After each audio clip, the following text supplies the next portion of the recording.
try and get here at least 4 to 5 times a week. So you gots to. It's the only way you get better.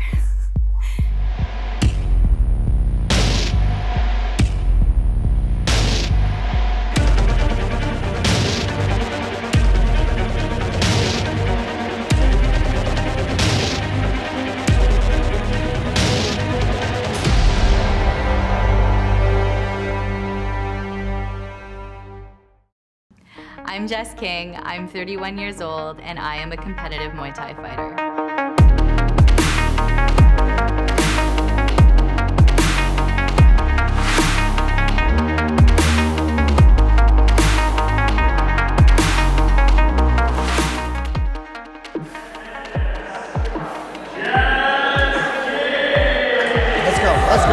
Let's go, Jess.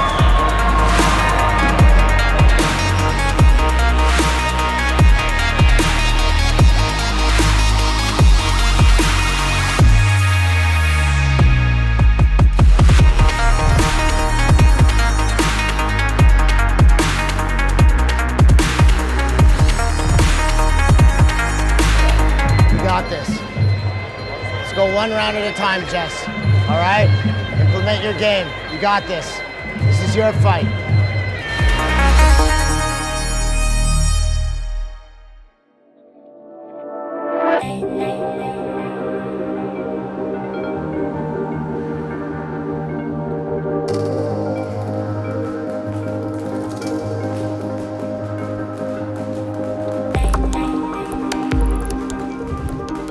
I've always been a competitive athlete. I usually play a lot of team sports. Volleyball was certainly my thing. That's it, guys. Let's get the ropes moving. Hi, Jess. Hey, Jess.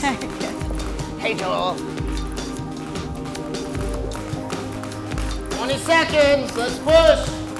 Around the time I had just had Molly, and I was kind of looking for something. I gained a lot of weight during maternity leave. I wasn't happy with my body, and I needed to move. And going to a gym just kind of wasn't really appealing, I guess. And time, let's put the ropes aside. Let's go for 3 sets of walking knees. I had driven by this sign on the highway, on the main drag of Brockville, and it said women's kickboxing classes. So I was drawn to it. I kind of thought it was more of a Tae-Bo situation. Never have I ever been interested in any combat sport. Even watching UFC wasn't super appealing to me. And so I remember walking in the doors and I was like, well, this isn't very Tae-Bo-esque. And from the top, we just kind of started hitting pads, and immediately I was like, this is awesome. Oh, great.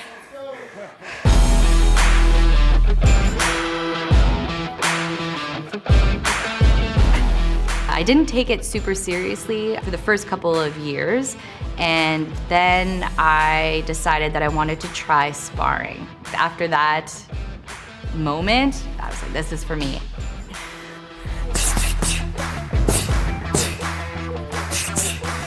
That's it, Jess.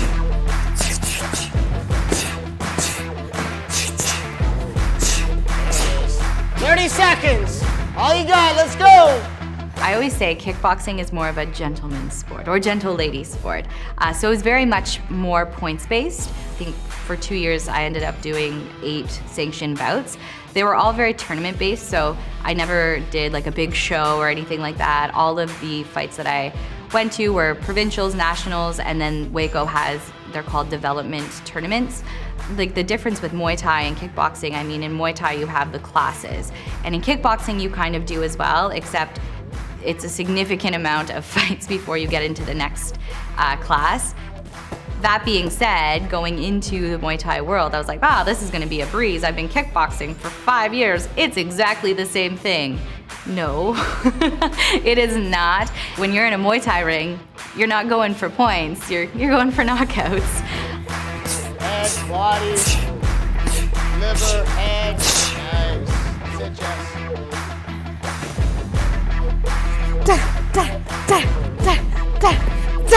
I try and get here at least 4 to 5 times a week.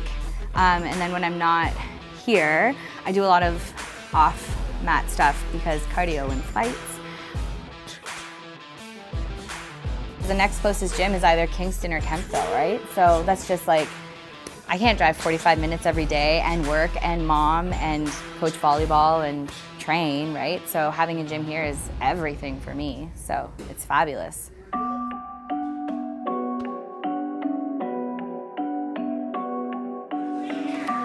For your teeps, your post leg, the rear one, try and keep it flat. But you just get more stability, there's more base of support there when your foot's flat on the ground, and you can really drive off that post leg, the foot, and get more power out of your teep. I had just come from nationals, which was my first Muay Thai fight, and it went well. My goal was to not get knocked out, and if I lost, I wanted to lose in a split decision, which happened, and it was a good fight, and it was very, very close. And so going into Art of War, I was feeling pretty confident. You know, your rear foot is already on a 45, so it's already open, so that's why this one you don't have to do too much, but to get more out of this one, open this guy up, boom, throw that, and then everything comes back. You're like blowing my mind right now, Sasha. Oh, yeah. All right, so let's hop on the pads. Oh man, like Sasha's he's a beast, and he's so knowledgeable and fantastic, and just the things that we worked on were simple, but just things that I wasn't working on in my regular training, and so that kind of started a conversation in my mind. Yeah, elbow in. So here, no elbow out. Just like that. Okay. Keep your elbow in. Yeah. Good. Feeling really good. Feeling a little like mind blown. So the opportunity to train with Sasha was super exciting. It's always so humbling too when you have like new eyes on you, because they can pick out so many things that you thought you were just killing, right? You're like, I don't need to like, but then it's like, oh, I don't do a lot of things that I should be doing, and just like the tiniest of adjustments made the biggest difference, especially with my hands. Like boxing has always been kind of my fallback. Boom, nice. Pop, good. Good, keep that elbow in. Boom, boom. Pop, pop. Sasha's amazing, super knowledgeable, and everybody I've trained with has been so great, especially like the last 7 months. Like everything in my training has changed so much. Like I'm completely different. Like in the summer I fought a Waco tournament, and just like the difference there is incredibly huge. That's it. Bah. Good, right hand back to your left hand back to your face fast. Hit the shot, get it back to your face quickly. Boom, bah. Nice. Boom, bah. Boom, bah. Bah, bah, bah. That's it.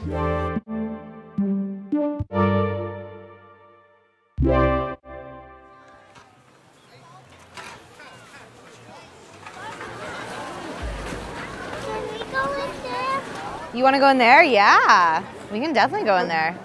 Molly was born 12 weeks early, and we spent 82 days in the NICU in Kingston.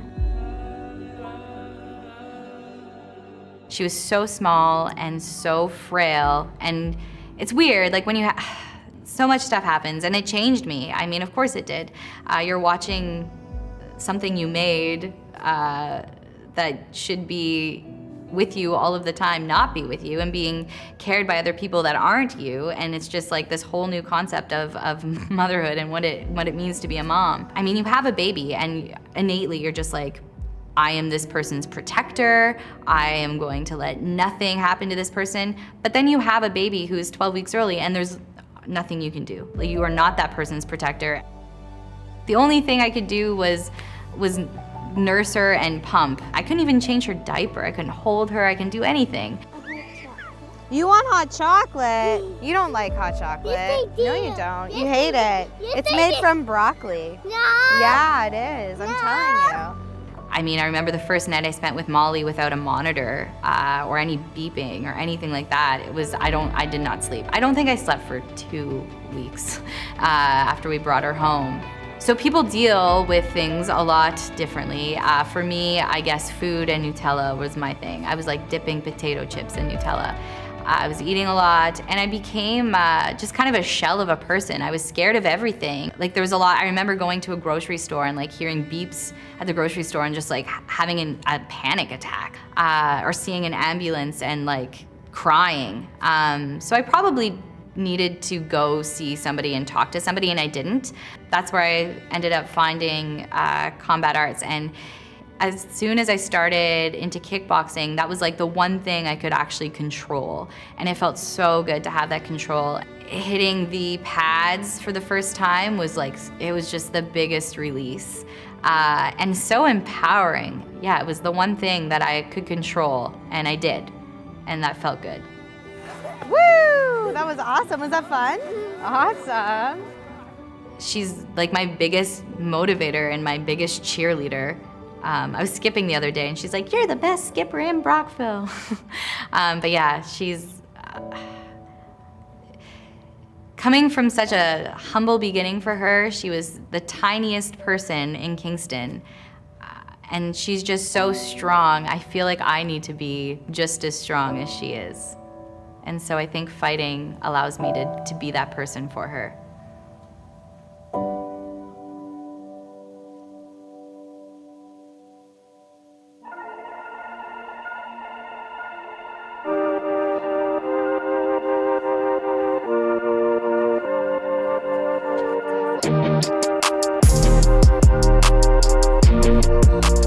For whatever reason, I don't know why it always happens to me, but anytime I'm in a fight or fighting whoever, I always weigh in behind them or beside them. So like the person I'm fighting is literally right there. So how do you not like size them up the entire time?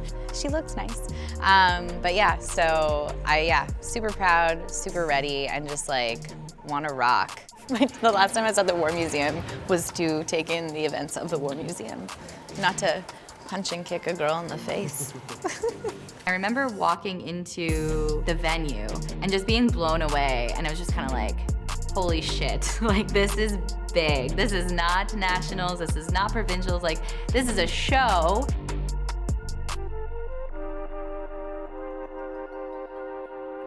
Belt 4, Elite C-Class female. We got Jessica King from Revelations.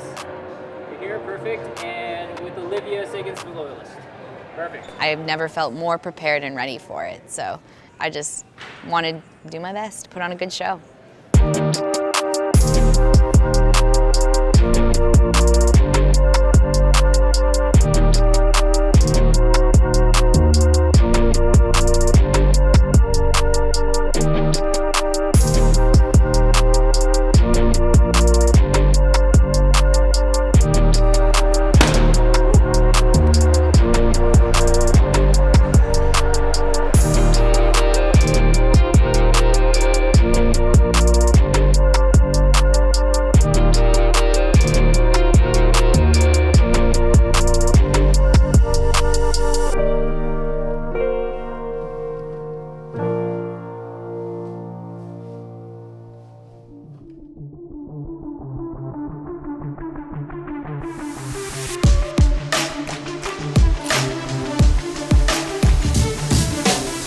So I get up there and I see Olivia and I'm like sizing her up. I'm like, all right, this is gonna be fun.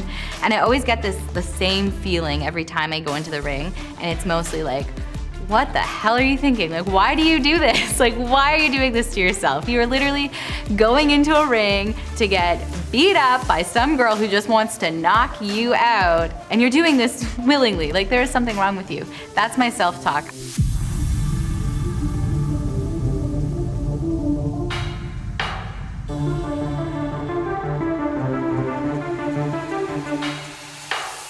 Getting into the ring, like I didn't anticipate her coming at me the way she did. And to be quite honest, in any fight I've ever had, I've always been the one that's heavy on hands. But this girl came at me like there was no stopping. And so round one, my game plan was to just kind of play and like figure her out, see what she was all about, which was boxing. And then, yeah, from there, just strategize.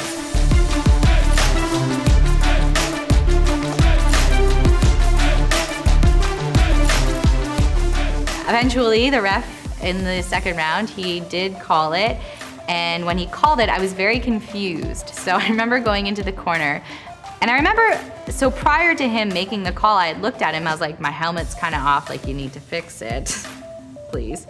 And that's when he called it. And I don't know if maybe it's because I looked at him and was like, please help. Maybe he saw the fear in my eye, but I certainly wasn't finished. It was super disappointing.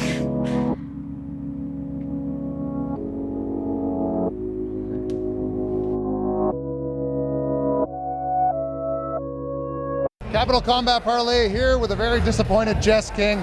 A lot of people came up to me after and said that they thought it was actually a quick stoppage. Would you agree with that?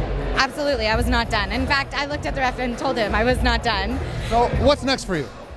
Well, I don't know. I asked my coach, I was like, you're gonna put me in another fight, right? And he will. We were thinking maybe May. I know there's a fight coming to Lansdowne. I'd love to get on that card, but if not, provincials are in July in Toronto, and I look forward to competing C class in that and going into B class from there.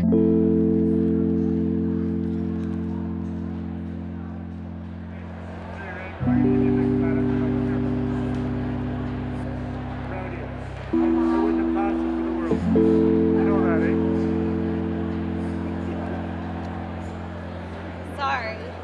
Hey, don't bother. We'll be right back. You did awesome. Don't beat yourself up. You did great. Okay? You did great. You live and learn. No, I didn't. Yes, you did. Okay? We didn't get to finish it. All right? You stayed on your feet. You kept fighting. Okay? Yeah. Don't beat yourself up, Jess. It's always like a really weird thing to be reintegrated into society after a fight. Because you're walking around, you're like, do you not know what I just did? Like, I just got beat up by a girl willingly. The next day, I went to a yoga class. And I'm laying on my back, doing some sort of pose, and I just start crying. And I'm like, what is happening right now? Why am I crying? Like, am I that zen that I don't even know what I'm thinking? And it was weird. My fight IQ going into Art of War was, if it could be negative, it was probably negative. Like, I was prepared for like the things that I was comfortable doing, but I didn't have a strategy.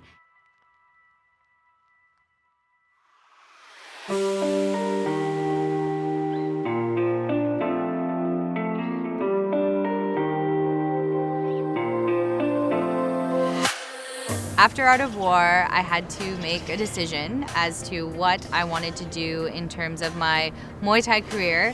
I was getting older, and did I want to kind of stay where I was, or did I want to get better and really compete and take this seriously? It was a hard decision, but I did make the decision to move gyms. I wasn't sure if I could do it, given it was a little bit of a commute, and of course I am a mom, and Molly is so important. But going forward, I knew that I wanted to commit to the sport, and I wanted to do better, and I wanted to win some fights. And teaming up with Yuki and Boss just seemed like the perfect move, and so far it's just been incredible.